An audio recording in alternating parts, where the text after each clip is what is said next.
Usually, when you sit down for lunch with friends, the biggest debate is, figuring out how to split the bill. Right, yeah, the classic awkward moment at the end. Exactly. Like maybe someone had a few more drinks or maybe someone skipped the appetizer. It's a mild annoyance. But I want you to imagine a scenario where merely mentioning a specific ingredient at a Spanish lunch table could spark a literal constitutional debate. Oh, absolutely. And not just a debate, right? We are talking about uniting a remarkably fractured, politically divided nation in this state of profound collective spiritual mourning. And all of this over lunch. It sounds like total hyperbole, I know, but in this specific culinary context, it's a documented reality. I mean, the emotional attachment to this single dish, it goes way beyond national pride. It really borders on religious reverence. Welcome to the deep dive. Today, we are exploring the true ancestral roots of Paella Valenciana, and we've gathered an incredibly rich stack of materials for you to go through. Yeah, we have a lot of great stuff today. We really do. We're pulling from Deep Dive Cultural Notes, a fascinating editorial from a luxury hospitality consultancy called Luxure, the meticulous itinerary of an exclusive rural gastronomic sanctuary in Spain, and this really striking collection of historical photography showing back-breaking manual labor in flooded rice paddies and ancient irrigation channels. Right, and our mission today is to take all of that raw material and just entirely dismantle the tourist postcard version of paella. We want to deconstruct what the sources call the sacred geometry of the dish. Sacred geometry, I love that phrase. It's perfect, right? Because when you strip away the modern commercialization, this single meal, it actually serves as a masterclass in history, cellular biology, thermodynamics, and a really fascinating social concept we're going to call edible diplomacy. Okay, let's unpack this, because before we can even look at a kitchen or a pan or a chef, we have to talk about the mud. The dirt. Yeah, the water. Right, the water, because fundamentally paella is described here as geography you can eat. You literally cannot separate this dish from the land that dictated what could be cooked. I mean, to understand the origins, you have to travel back to the 10th century. Wow, that far back. Yeah, during the Islamic period of Al-Andalus on the Iberian Peninsula. The Muslim populations brought these profoundly advanced irrigation techniques and agricultural knowledge that completely transformed the wetlands around Valencia. And when you look at the historical photographs we have of this region, specifically this protected ecosystem called the Albufera Natural Park, which is the undisputed historic birthplace of the dish. I mean, it's visually stunning. Oh, it's gorgeous. You look at it and you have to imagine these vast, perfectly flat, flooded rice paddies acting like a mirror for the sunset. You see these ancient hand-dug irrigation channels acting as a sort of circulatory system for the wetlands. Right, and right in the middle of all that water, you have people doing brutal manual labor, knee-deep in the mud, planting and harvesting entirely by hand. Yeah, and interspersed in that flooded landscape, you have the alquerías. The traditional countryside houses, right? Exactly, these traditional Valencian houses with thatched roofs, completely surrounded by citrus groves. And that specific environment is the crucible where the dish was forged. But it wasn't an overnight invention, was it? No, not at all. So the Muslims established the agriculture in the 10th century, but the food itself evolved really slowly. The rural versions of the dish, they only started to resemble what we'd call modern paella around the 16th century. Which is a huge gap. It is. Yeah. And the first written records didn't even pop up until the 18th century. What really strikes me is the absolute lack of pretension in that origin story. Totally. I mean, this wasn't invented by some visionary chef in a palace kitchen trying to impress a king.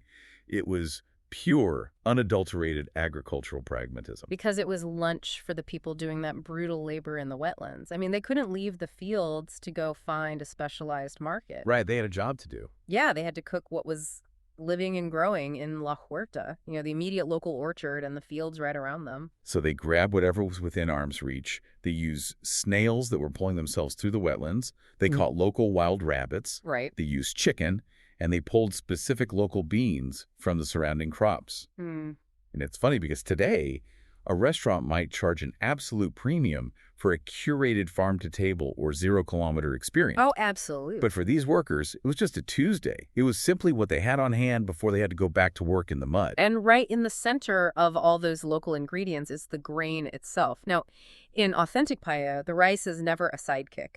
It isn't an accessory, and it certainly isn't just filler to stretch the meat further. The sources say the rice acts as the negotiator. Yes, the negotiator. So I want to dig into that concept for a second. How does a grain of rice negotiate? Well, it acts as the physical and chemical bridge between the mineral-rich water, the intense fire, and the savory local proteins. Over centuries, Valencian farmers cultivated very specific, highly regulated designation of origin varieties perfectly suited to this wetland ecosystem. So we're talking about specific types of rice. Right, we're talking about short grain varieties. Yep. Specifically, ones named Bomba, Sinia, and Albufera. Which is fascinating because if you've ever tried making rice at home and ended up with a mushy, exploded disaster. Definitely have. Right, same here. But the biology here is actually incredible. Unlike standard long grain rice, these specific Valencian varieties, they expand in width, not length, when they cook. Yeah, they're biologically wired to absorb up to 3 times their volume in liquid without the cellular structure bursting. Wow. 3 times. It's amazing. They pull in all the heavy, earthy flavors of the rabbit and the snails, but the grain stays completely intact and distinct. And that structural integrity is vital. But the grain can't do that work alone, obviously. The environment in which it cooks dictates everything. And this actually leads to a fascinating linguistic twist in our notes. Oh, the name of the dish. Yeah. The word paella doesn't actually refer to the food itself. It derives from the Latin word patella, which translates simply to a broad, shallow pan. So the art is literally named after the canvas it's painted on. Which I think is so poetic. But let's look at the physical shape of that canvas. It's this massive, flat, hammered iron disc with tiny little handles on the sides. Right. So wait, does that extreme shape actually alter the chemistry of the food, or is it just like a charming rustic aesthetic tradition? Oh, it alters the chemistry entirely. The wide, shallow design of the paella pan is a highly tuned tool of physics. It exists for one singular purpose, and that is maximum controlled evaporation. Okay, so let's compare it to how most of us cook at home, right? If I boil rice in a standard deep kitchen pot, what's happening dynamically versus what happens in the paella pan? Well, in a deep pot, your rice is trapped in a deep column of liquid. The heat distribution is drastically uneven. The grains at the very bottom are getting crushed by the physical weight and the moisture of all the grains stacked above them. Ah. So you end up with a steamed, sort of homogenized texture. But a paella pan completely eliminates vertical stacking. The rice is spread out into an incredibly thin layer, sometimes only a single grain deep. Just a single grain deep across that whole massive pan. Exactly. This massive surface-to-volume ratio encourages the broth to flash evaporate evenly across the entire surface area. So every single grain cooks simultaneously bathed in the broth without clumping or getting crushed. But physics demands a trade-off, right? If you have a massive pan with a huge surface area, you are losing heat to the air incredibly fast. A standard kitchen stove burner isn't going to cover that much real estate. Not at all. So how do you maintain the aggressive heat needed to drive that much evaporation? You have to master the alchemy of the fire. You simply cannot talk about authentic Paella Valenciana without talking about the combustion happening underneath the metal. Right. In the rural masterclasses detailed in these documents, you aren't turning a dial on a gas stove. You are standing outdoors, in front of a roaring open wood fire. And specifically, they demand the use of orange wood, harvested right from the surrounding citrus groves.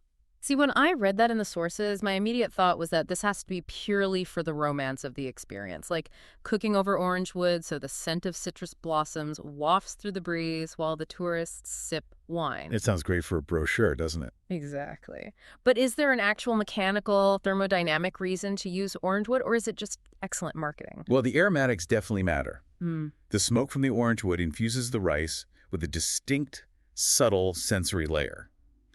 But mechanically, orange wood is a remarkably dense hardwood. Okay. When you burn it, it doesn't pop and flare unpredictably like pine or softer woods do. Yeah? It burns ferociously hot, and it burns with incredible consistency.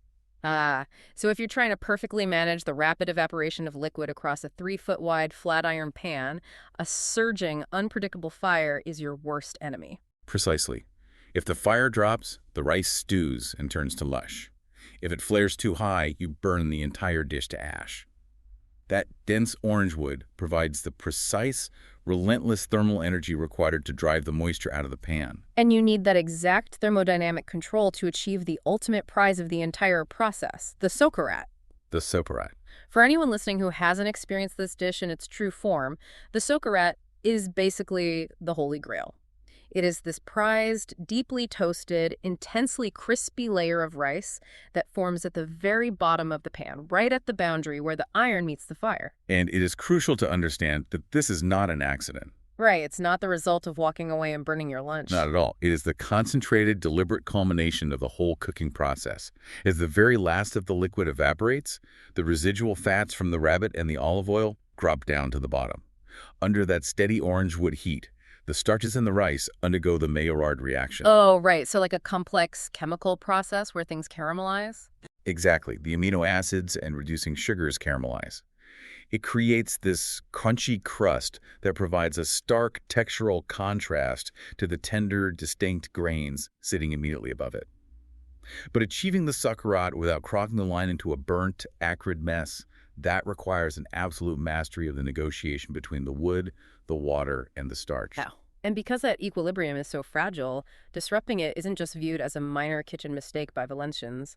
Our notes say it is viewed as a fundamental culinary crime. A crime, yes. They take it very seriously. Let's walk through exactly how you ruin this delicate physics experiment, starting with what is referred to as the stirring sin. Oh boy. So the rule is absolute. Once the rice is distributed into the pan and the broth is bubbling, you must never ever stir it. Which goes against every instinct I have in the kitchen. If I have grains in a pan over high heat, my brain screams at me to stir it so it doesn't stick to the bottom. Why is stirring such a catastrophic error here? It comes down to the cellular structure of those specific rice varieties we talked about. Bomba and Senya rice, they're packed with a specific type of starch called amylose. If you introduce physical agitation if you drag a spoon through those grains while they are swelling with hot liquid, you fracture the cellular walls. Oh, I see. Yeah, the grain just bleeds that sticky starch directly into the broth. And suddenly you've thickened your broth into a gravy. You've created an emulsion. You've accidentally wandered into risotto territory. And risotto requires constant stirring specifically to create that creamy texture. Right, but paella demands structural clarity. The grains must remain separate and distinct. If you stir it, you turn it into a gummy paste, and you completely prevent the Socarrat from forming because the starches act as a glue rather than caramelizing cleanly. The cook has to have the supreme confidence to just step back and let the fire do the work. That brings us to another major violation, the mixed identity crisis, the failure to respect the historical borders of the ingredients. Valencia, as a broader region, boasts a massive coastline. So they have a brilliant tradition of seafood rice dishes, with prawns, mussels, cuttlefish. Right. And they're cooked in the exact same style of flat pan. But those dishes are not called Paella Valenciana. Right, because Paella Valenciana is strictly the inland agricultural record. Yeah. The rabbit, the snails, the local beans. Yes. The crime is combining the two worlds into a single pan. When a tourist trap mashes rabbit, chicken, prawns, and mussels all together, they are destroying the historical identity of the dish. It's an issue of geography again. Completely. A true paella tells the story of a very specific landscape. It is either the inland orchard or it is the coastal water. A chaotic surf and turf mashup erases the geographical logic that birthed the recipe in the first place. Which sets the stage perfectly for the absolute pinnacle of culinary crimes. The incident that caused the literal constitutional debate we teased at the very beginning of this deep dive, the Chorizo Heresy of 2016. It is a phenomenal case study in food culture. So, the famous British chef Jamie Oliver posted his personal recipe for paella online, and he proudly included chorizo, which is a heavy smoked, heavily spiced Spanish sausage. And the reaction from Spain wasn't just mild internet criticism. It caused a genuine international diplomatic incident. Politicians weighed in. They really did. Now, our job here isn't to take a stance on Spanish politics, but we have to report what the sources say. This incident united a deeply politically fractured Spanish populace in a collective, unified indignation. And to understand why, you have to look at the chemistry. Chorizo is loaded with cured pork fat, intense garlic, and copious amounts of smoked paprika. Throwing chorizo into a traditional paella is like, well, the source uses a great analogy. It's like turning up to a classical concert with a drum kit, or trying to appreciate a delicate watercolor painting while someone is shining a high-beam flashlight directly into your eyes. Right, it completely obliterates your ability to perceive the subtleties. And that is exactly the issue. We just spent all this time discussing the subtle negotiation of the mineral-rich local water, the aromatic scent of the orange wood, the precise starch structure of the rice, and the delicate earthy flavors of the rabbit and snails. The paprika and heavy fats in the chorizo, they just steamroll every single one of those 0-kilometer flavors. So it's not a flavor issue so much as a context issue. Exactly. It's not that chorizo isn't delicious. It's that chemically and historically, it does not belong in that specific wetland ecosystem. It violates the geography you can eat rule entirely. Okay, so let's assume you've navigated the minefield. You haven't stirred the rice and released the starch. You kept the high-beam flashlight out of the watercolor painting. You've perfectly managed the thermodynamics of your dense orange wood fire. And you've achieved the holy grail, the caramelized Socarrat. A perfect execution. Right. But the final phase of this entire ecosystem is how the dish is actually consumed. Because the physical design of that massive, wide pan completely dictates the social etiquette and geometry of the table. This is where we shift from the chemistry of the pan to the anthropology of the meal. So paint the picture for us of how this actually plays out at a traditional rural sanctuary. Okay, so while you are waiting for that final, crucial evaporation of the broth to form the socarrat, the diners engage in a preparatory ritual called the saboret. You do not rush a paella. So, to pass the time, you are served traditional 0-kilometer tapas. Nice. Yeah, ingredients pulled straight from the Huerta, the garden you can literally see from your seat. You pair this with regional wines, sitting in the Mediterranean breeze, basically mentally preparing for the main event. Then, this massive, blistering hot iron pan is carried away from the fire and placed dead center on an imperial dining table. And here is where the concept of edible diplomacy takes over. Right, because in the truest tradition, you do not scoop the paella onto individual ceramic plates. No. No, the communal aspect is mandatory. You eat directly from the shared pan. But it is not a free-for-all.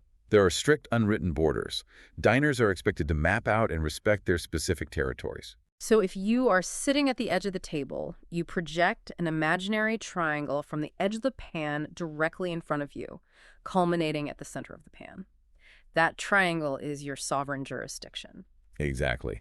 And this introduces the golden rule of edible diplomacy. Absolutely no cross-table assaults. You cannot invade your neighbor's territory, no matter how tempting their section looks. And the tension usually revolves around the Socarrat, doesn't it? Because the fire isn't perfectly uniform, so the crispy bits on the bottom are highly contested real estate. You might look over and realize that your neighbor's jurisdiction got a slightly deeper, more caramelized toast than yours did. And you have to resist the overwhelming urge to reach across the pan and scrape their section. If you want some of their socarrat, it requires actual diplomacy. You have to bargain for it. Yeah, it requires a conversation, a negotiation, a trade. It enforces a communal spirit. There's actually a wonderful piece of advice embedded in the etiquette guidelines we read. Do not argue about the socarrat while holding the heavy iron serving spoon. Which is just phenomenal life advice in general. Put the heavy weaponry down before engaging in border disputes. Exactly. But honestly, the shared vessel forces you to acknowledge the people you are eating with. You are all dismantling this singular creation together. And then, once the pan is scraped clean, the ritual winds down gently. How does it conclude? The intense heat of the meal is cooled with freshly made artisanal sangria, traditional pastries, fresh seasonal fruit, and a final communal toast with mistela. Which is a traditional sweet liqueur from the Valencian region. Right. And at the specific rural sanctuary detailed in the itinerary, they even hand you a diploma, certifying you as an ambassador of authentic paella. It's just an incredible journey. When you step back and look at all of this, it becomes so obvious why adding chorizo feels like an insult. Paella Valenciana isn't just a recipe for rice in stock. It is a profound, immersive record of the Mediterranean. It holds the history of 10th century Islamic engineering in the irrigation channels. It holds the sweat of the peasants working the flooded fields. It requires a cellular understanding of starch and a thermodynamic mastery of orangewood fire. It is a dish where the food is entirely 100% inseparable from the landscape that grew it and the community that sits down to share it. And, when you view food through that deeply connected lens, it raises a rather striking question about how we function today. What do you mean? Well, in our modern era, we are heavily conditioned to expect individualized, perfectly portioned, on-the-go meals, right? A salad isolated in a plastic clamshell, a sandwich wrapped in wax paper, eaten alone at a desk. We have largely lost the art of sharing a single communal vessel of food. That's very true. So I would challenge everyone listening to think about your favorite quick meal today. If you had to trace every single ingredient back to the specific landscape it came from, could you do it? Do you actually know the geography of your lunch? And perhaps more importantly, what are we losing socially and culturally when we no longer have to sit at a table, map out our territories, and negotiate with our neighbors over a shared pan?